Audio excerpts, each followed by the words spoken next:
Bienvenue dans ce tutoriel vidéo. Je m'appelle Christophe Jappiot et je vais vous montrer au travers de 3 étapes comment utiliser l'outil de chiffrage Actis pour les offres Go-Mid-Market. Ce tutoriel s'adresse aux forces de vente de l'offre Go-Mid-Market qui cible les PME multisites et les ETI, les entreprises de taille intermédiaire. Il ne s'agit donc pas d'un tutoriel sur l'outil Actis pour l'offre OpenTouch Suite pour les grandes entreprises. Vous pouvez facilement identifier à quelle étape nous sommes grâce au liseré de couleurs en bas de l'écran. Première étape, démarrage. Vous allez découvrir comment installer l'outil, se connecter pour la première fois et naviguer dans l'interface. Le logiciel vous a été fourni par l'administrateur Actis sous forme d'un fichier zip. Dézippez-le et double-cliquez sur le fichier d'installation. L'outil est automatiquement installé par défaut dans le répertoire défini par l'administrateur. Si ce n'est pas le cas, nous vous recommandons de l'installer directement à la racine de votre disque dur. Double-cliquez sur l'icône Actis pour lancer l'application. La première fois que l'outil est lancé, il faut définir son profil de vente. Celui-ci est fourni par l'administrateur.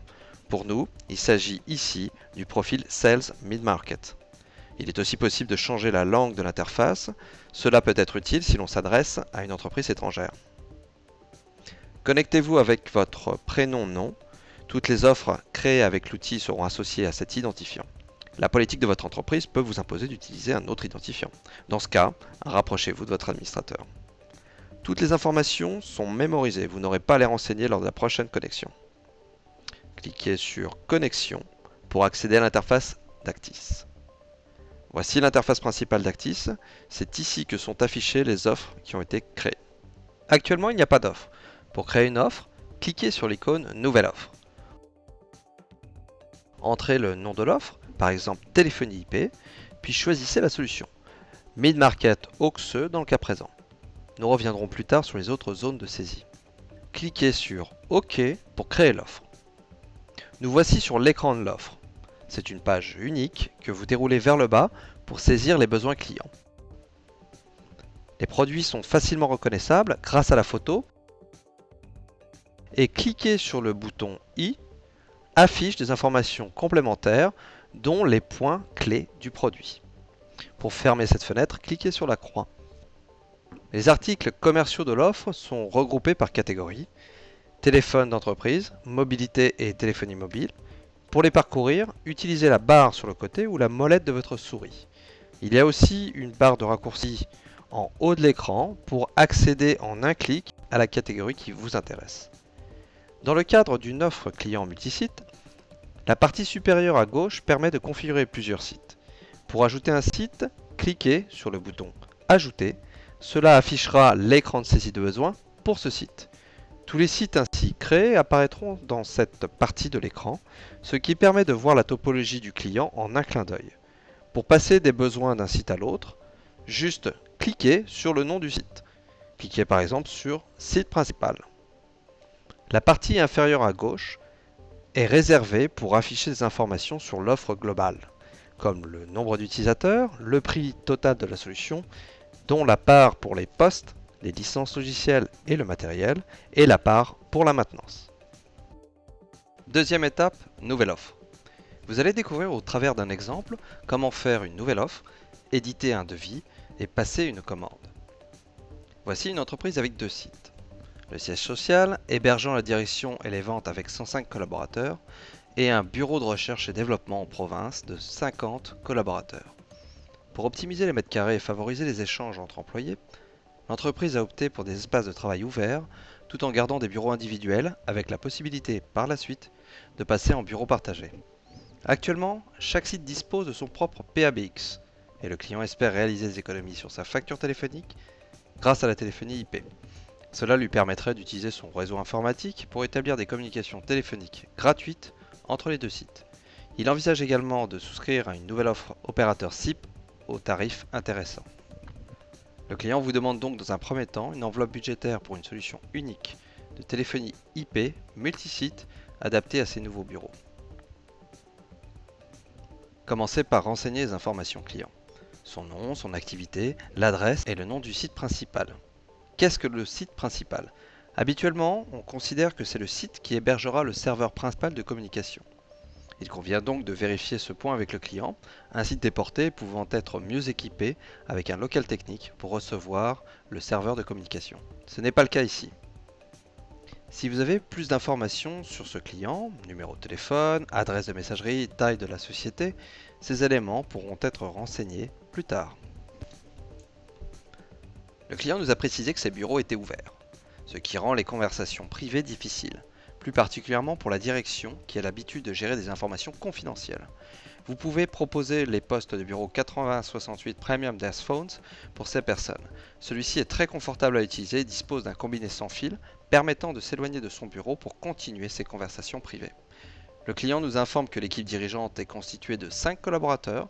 Vous entrez donc 5 dans la zone de saisie. La couleur jaune indique qu'une information a été saisie. Cet indicateur visuel permet de voir ce qui a été configuré en naviguant rapidement dans l'offre. L'optimisation de l'espace de travail passe souvent par une réduction des mètres carrés par employé. Les bureaux sont donc plus petits.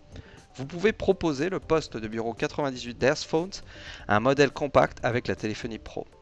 En appuyant sur tabulation, vous pouvez passer rapidement d'un article au suivant. Entrez le nombre d'employés, 100. En appuyant sur le bouton OK, vous validez les informations saisies, ce qui met à jour automatiquement le nombre total d'utilisateurs et le prix de la solution. Le client a émis le souhait de passer sur une offre opérateur SIP. Cliquez sur Administration dans la barre des raccourcis pour accéder directement à cette section qui contient les accès publics. Le bouton radio permet de sélectionner le type d'accès au réseau public, TDM, c'est-à-dire numérique, ou SIP. Remarquez que dans la colonne Recommandé, l'outil a déjà calculé le nombre d'accès par type de lien. Ce ne sont pas des valeurs cumulatives, et dans le cas présent, l'outil recommande de configurer 12 T0 ou bien un PCM R2. Les zones grisées sont non configurables et peuvent être utilisées pour afficher des informations. Sélectionnez SIP et entrez le nombre de canaux. La valeur recommandée est 24, mais le client indique qu'il préfère garder le même nombre de canaux dont il dispose actuellement, soit 30. Entrez donc 30 et validez le prix est automatiquement mis à jour. Maintenant, saisissez les besoins pour la succursale. Cliquez sur Site distant, puis sur Ajouter. Donnez un nom site distant, ce qui met à jour le nom du site sur la gauche dans la liste des sites. Pour cette succursale, nous allons configurer 5098 Desk Phones et un accès T2 que le client souhaite conserver pour le moment. Entrez 50, puis descendez dans la liste pour entrer 1 T2. Validez votre saisie. Alors, il arrive qu'une fenêtre d'information soit affichée. Celle-ci nous indique que nous n'avons pas configuré d'accueil téléphonique et que les postes IP sont livrés sans alimentation. L'alimentation des postes IP sera assurée par les switches du client qui dispose de la technologie PoE, Power over Internet. Il est intéressant de voir que le nombre total d'utilisateurs a augmenté. Il y en a désormais 155 sur un même système. Cette information est importante pour configurer certaines fonctionnalités comme la messagerie vocale. La messagerie est une application embarquée dans le serveur de communication. Pour configurer le nombre de boîtes vocales, cliquez sur Site principal, puis sur Messagerie. Le client veut fournir ce service à tous ses collaborateurs. Entrez en conséquence 155. Validé. Le prix est mis à jour. Voilà, nous avons fini notre configuration. Vous pouvez voir le résumé de ce que vous avez saisi en cliquant sur ce bouton. Cela permet de vérifier avec le client que l'on n'a pas fait d'erreur ou oublié un besoin. Ce que nous avons saisi est conforme aux besoins. Le client valide l'offre. Mais avant d'établir un devis détaillé, jetons un œil à quelques vues intéressantes. En cliquant sur l'onglet Configuration, nous pouvons voir les équipements matériels configurés, serveurs de communication, passerelle multimédia, batterie, et où ils seront situés. Si le nombre d'éléments à l'écran est trop important, il est possible de zoomer et de n'en sélectionner qu'un pour une meilleure lisibilité. Pour voir la liste des articles commerciaux, cliquez sur Visualisation des articles. Une fenêtre apparaîtra avec la liste des articles de l'offre. On peut, via les onglets, affiner la vue, ne voir par exemple que les licences.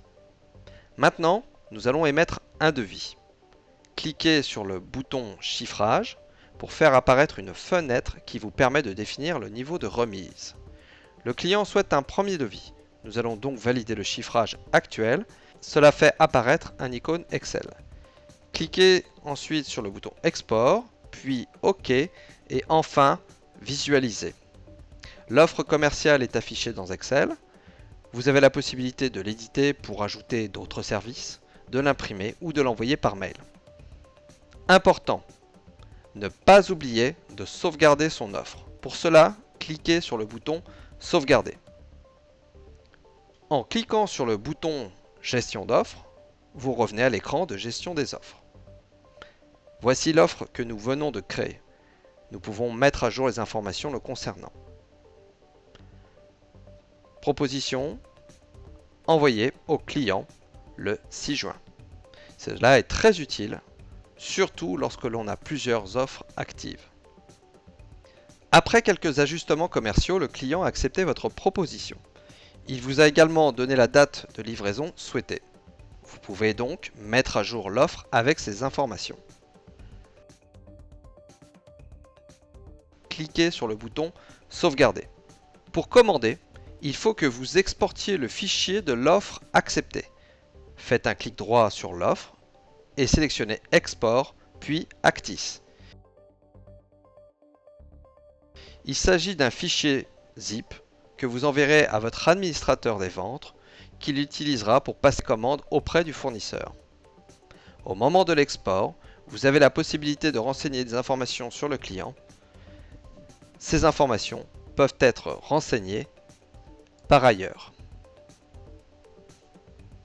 Une fois le fichier envoyé, ne modifiez plus cette offre et attendez une confirmation de commande. Dernière étape, adjonction. Vous allez découvrir sur le même exemple comment faire une adjonction commerciale et configurer de nouveaux besoins sur un client existant. Une fois que la commande est confirmée, vous allez recevoir un fichier Actis de l'administrateur des ventes. Il faut l'importer dans votre outil pour terminer une offre. Cela signifie que vous pourrez faire de nouvelles transactions commerciales pour un client en tenant compte de son historique commercial.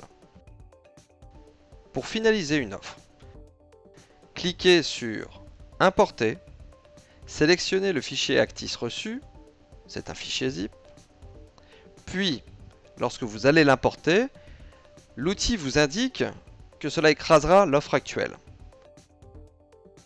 Cliquez sur Oui pour mettre à jour le statut de l'offre. Projetons-nous dans un futur proche. Le client vous fait part d'une nouvelle demande. Il n'est pas satisfait de la qualité de son accueil téléphonique. Beaucoup d'appels clients sont perdus, car le temps de réponse est trop long. Il cherche donc une solution pour pouvoir traiter des appels clients plus rapidement, tout en gardant un contact humain. L'offre étant terminée, pour prendre en compte ce nouveau besoin, il faut réaliser une adjonction commerciale. Pour cela, faire un clic droit sur l'offre et sélectionner Adjonction. Automatiquement, une nouvelle offre commerciale est créée. Elle apparaît juste en dessous de l'offre initiale. Faites un double clic dessus pour accéder à l'écran de saisie des besoins. Comme vous pouvez le voir, il y a des cases qui ne sont pas vides. Elles correspondent à l'existant du client. Par exemple, le 5 à côté du poste 8068 signifie que le client a déjà 5 postes 8068. S'il en voulait 2 de plus, il faudrait donc saisir dans cette zone 7. Gardez en mémoire qu'un besoin existant ne peut jamais être enlevé. Occupons-nous maintenant de l'accueil téléphonique de notre client. Pour rappel, il souhaite un accueil plus performant avec un contact humain. Vous proposez donc la console opératrice 4059EE. Entrez le nombre de consoles opératrices désirées, 1. Cliquez sur OK. Vous pouvez voir que le prix a été mis à jour, ainsi que le nombre d'utilisateurs qui est passé de 155 à 156. Sauvez votre offre. Mettez à jour les commentaires. Voilà. Ce petit tutoriel est fini. Pour plus de trucs et astuces, consultez nos guides de poche.